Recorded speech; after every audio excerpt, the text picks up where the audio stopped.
Senhor Weaver, a decisão aqui para também possou, vai avisar o Conselho de Ministros e há um acordo onde o que aparentemente vai drive back a decisão, não pôr o drive back a decisão aqui. Não, não está assim, né?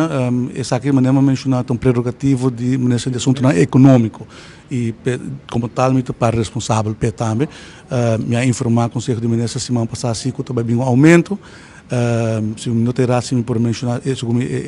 amount específico como não, para mencionar se que isso aqui é necessário. O ministro está na presidente, tu estava a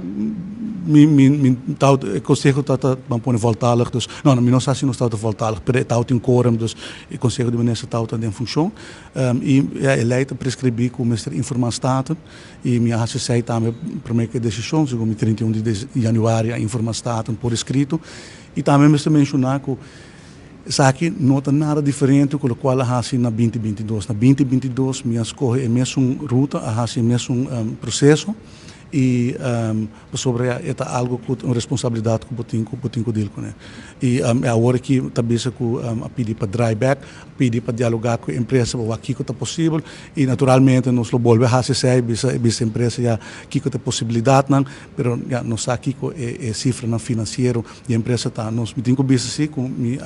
assim acaba petição na empresa para vir com para evaluar se não por bem com social stelsel. Caminho com não por vista com certo grupo não também na remarque para preço de gás mais reduzido. E a outra maneira de mencionar a constelação do governo novo, o Ministério agora vai evaluar se quer agora mirando o desenvolvimento aqui e isso também bem em caso que o preço seguir subir no mercado internacional. Se quer bem com sistemática de compensação, de subsídio, o qual me quer algo que está necessário para evaluar. Mas se me quer na constelação do governo novo para ficar seu manejo, mirando também que se não lota fundo não que vai de begroting 2025 going on e se tem autoridade que o parlamento tem que aprovar para pôr três em que se de motion bom por zomer haciele, bom ministério aprovação do parlamento e que não sabem dia com o processo é cana, pero a decisão que para bem o sistema é neste bora evaluar agora aqui não. Pois para dia 5 de fevereiro definitivamente o preço vai subir. Well, essa vamos pôr na empresa agora que não para decidir se não se a decisão está tomar com não por bem de ter com um preço não mais com 80 florim, pero não naturalmente também por decidir com não tá